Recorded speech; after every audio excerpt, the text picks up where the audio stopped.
저는 30대 중반의 중학교 교사입니다. 결혼하면서 남편을 따라 이 지역으로 왔고, 친정도 친구들도 모두 멀리 떨어져 있어요. 그날 아침 저는 옷장에서 무릎 위로 살짝 올라오는 치마를 꺼내 침대 위에 놓았어요. 사실 이런 치마는 1년에 한두 번 입을까 말까 해요. 평소엔 남편 눈치가 보여서 긴 치마나 긴 바지만 골라 입거든요. 남편이 방에 들어오더니 침대 위에 치마를 힐끗 보고는 인상을 찌푸렸어요. 짧은 치마 입고 가지 마라. 말투부터가 명령조였어요. 제 의견을 묻는 게 아니라 그냥 지시하는 거죠. 저는 아무 대답도 하지 않았어요. 대답하면 또 논쟁이 시작될 게 뻔했으니까요. 남편은 그렇게 한마디 던지고는 현관문을 나섰어요. 출근길 지하철에서 핸드폰이 울렸어요. 카카오톡 알림이었죠? 오늘 뭐 입고 갔냐? 아침에 한번 말하고도 또 확인하는 거예요. 마치 제가 무슨 잘못이라도 저지를 것처럼요. 저는 한숨을 쉬며 치마를 다시 가방에 넣고 여벌로 가져온 검은색 슬랙스로 갈아입었어요. 오늘 하루 또 이렇게 피곤하게 시작하고 싶지 않아. 그게 제 마음이었습니다. 점심시간쯤 됐을 때였어요. 또 카톡이 왔어요. 짧은 거 입고 갔냐? 같은 질문을 하루에 3번째 하는 거예요. 저는 학생들 시험지를 채점하다 말고 핸드폰을 보며 입술을 깨물었어요. 이게 정상인가? 그런데 더 놀라운 건 오후 4시쯤이었어요. 남편한테서 전화가 걸려왔거든요. 평소 남편은 퇴근할 때 전화 같은 거 안 해요. 그냥 조용히 집에 들어오는 스타일이죠. 여보, 나 지금 퇴근하는데 오늘 뭐 입고 갔어? 치마 입었어? 전화를 받자마자 또 그 얘기였어요. 저는 복도에서 전화를 받고 있었는데 주변에 다른 선생님들도 지나다니고 있었어요.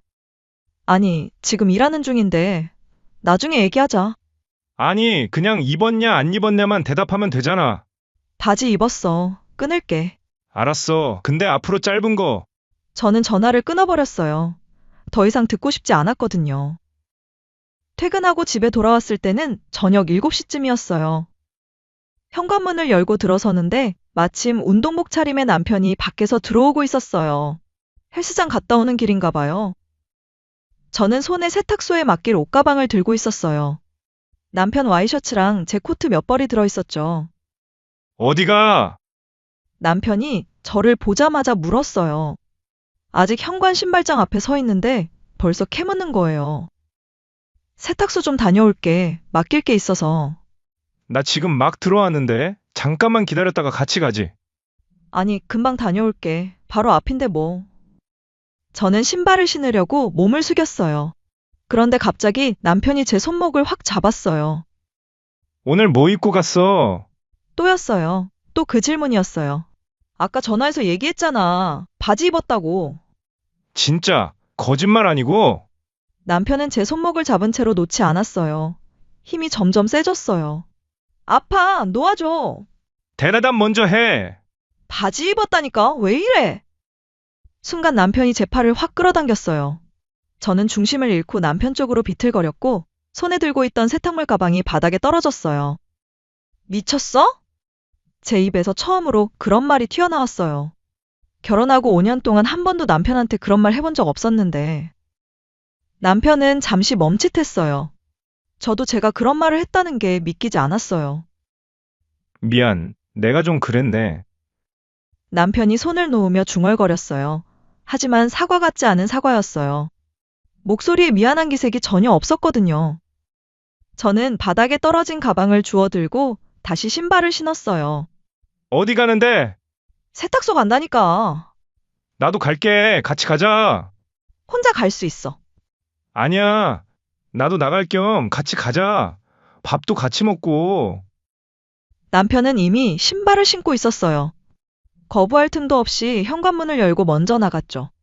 저는 한숨을 쉬며 남편을 따라 나섰어요. 세탁소는 아파트 상가 1층에 있어서 2분이면 갈 수 있었어요. 세탁물을 맡기고 나오는데 남편이 말했어요. 근처 김치찌개집 가자. 오늘 추운데 뜨끈한 거 먹어야지. 저는 대답하지 않고 그냥 걸었어요.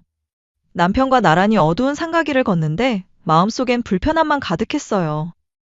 손목 잡고 끌어당기고 2분 거리 세탁소도 혼자 못 가게 하는 게 이게 정상적인 부부관계인가? 김치찌개 집까지는 걸어서 5분 정도 거리였어요. 남편과 나란히 걷는데 어색한 침묵만 흘렀어요.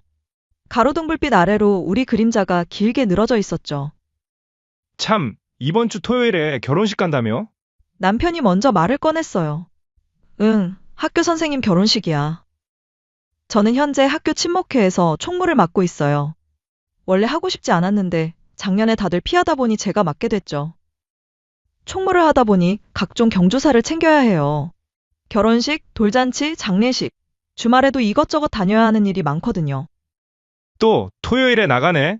남편의 목소리에 불만이 묻어났어요. 총무니까 어쩔 수 없어. 축의금도 전달해야 하고. 토요일마다 여기저기 돌아다니네. 남편이 중얼거렸어요. 우리는 횡단보도 신호를 기다리고 있었어요. 파란불이 켜지고 함께 건너는데 남편이 갑자기 걸음을 멈췄어요. 내년엔 하지 마, 알았지? 뭐? 친목회 총무, 내년엔 하지 말라고. 남편의 목소리는 차갑고 단호했어요. 질문이 아니라 명령이었죠. 저는 발걸음을 멈추고 남편을 쳐다봤어요. 왜 갑자기 그런 말을? 왜긴 왜야. 주말마다 이렇게 돌아다니는 거 보기 싫어서. 알았지? 저는 대답하지 않았어요. 남편이 제 의견을 묻는 게 아니라 일방적으로 지시하는 게 너무 기분이 나빴거든요. 왜 대답 안 해? 남편이 제 앞을 가로막으며 섰어요. 할 거야, 안 할 거야? 오빠, 지금 말하는 방식이 뭐가 어때서 내년엔 하지 말라는데 뭐가 문제야? 말 표현이 하지 마. 이게 뭐야? 제 목소리가 조금 높아졌어요. 그러자 남편이 한 발짝 물러서며 손을 내저었어요. 알았어, 알았어. 내년엔 하지 않았으면 좋겠어. 알았지? 여전히 명령조였어요. 단어만 바꿨을 뿐 말투는 똑같았죠. 저는 여전히 표정을 굳힌 채 서 있었어요. 좋게 말했잖아. 뭐가 문젠데? 남편이 짜증스럽게 물었어요. 좋게? 저게 좋게 말한 거라고? 아, 대답을 좀 하던가. 아까 전부터 대답 안 했으면서. 본인이 항상 제대로 답 안 했으면서. 남편의 목소리가 커졌어요. 주변을 지나가던 사람들이 우리를 쳐다봤어요. 저는 입술을 깨물었어요. 가슴속에서 뜨거운 게 치밀어 올랐어요. 분노였을까요? 억울함이었을까요? 아니면 그냥 지쳐버린 마음이었을까요? 또 내 탓이지. 오빠 혼자 먹으러 가. 저는 돌아섰어요. 어디 가는데? 뒤에서 남편의 목소리가 들렸어요. 본인이 대답 안 한 거 가지고 사람 짜증나게 하네 또. 남편이 뒤따라오는 발소리가 들렸어요. 저는 걸음을 멈추고 뒤를 돌아봤어요. 그렇게 말할 것 같으면 그만 가. 뭐? 혼자 먹으러 가라고. 나는 집에 갈 거야. 남편은 잠시 저를 노려보더니 갑자기 반대편 골목길로 휙 돌아서 걸어갔어요. 저도 집으로 향했어요. 집에 도착해서 현관문을 열고 들어섰을 때 저는 배가 고팠어요. 혼자라도 뭐 좀 먹으러 나가야겠다고 생각했죠. 제 차를 끌고 나가서 식당에 가려고 했습니다. 그런데 현관 신발장 위에 있던 차키가 없었어요. 분명 여기 뒀는데. 거실 테이블도 뒤져봤어요. 가방 안도 확인했어요. 부엌 식탁 위도 살펴봤어요. 없었어요. 그때 문득 떠오른 생각이 있었어요. 설마 남편이? 저는 황급히 주차장으로 내려갔어요. 우리 집 차 2대가 나란히 서 있었어요. 남편 차문을 열어보니 운전석에 제 차키가 놓여 있더군요. 남편 차키 옆에 제 것도 함께요. 진짜 가져간 거네? 제가 어디 나갈까봐 차키를 몰래 가져간 거였어요. 저는 핸드폰을 꺼내 남편한테 전화를 걸었어요. 받지 않았어요. 한 번 더 걸었어요. 여전히 받지 않았어요. 카톡을 보냈어요. 차키 가져갔어? 1분, 2분, 5분이 지나도 읽지 않았어요. 이 사람이 진짜. 저는 주차장 계단에 주저앉았어요. 차가운 시멘트 바닥이 엉덩이를 통해 전해졌어요. 화가 났어요. 너무 화가 났어요.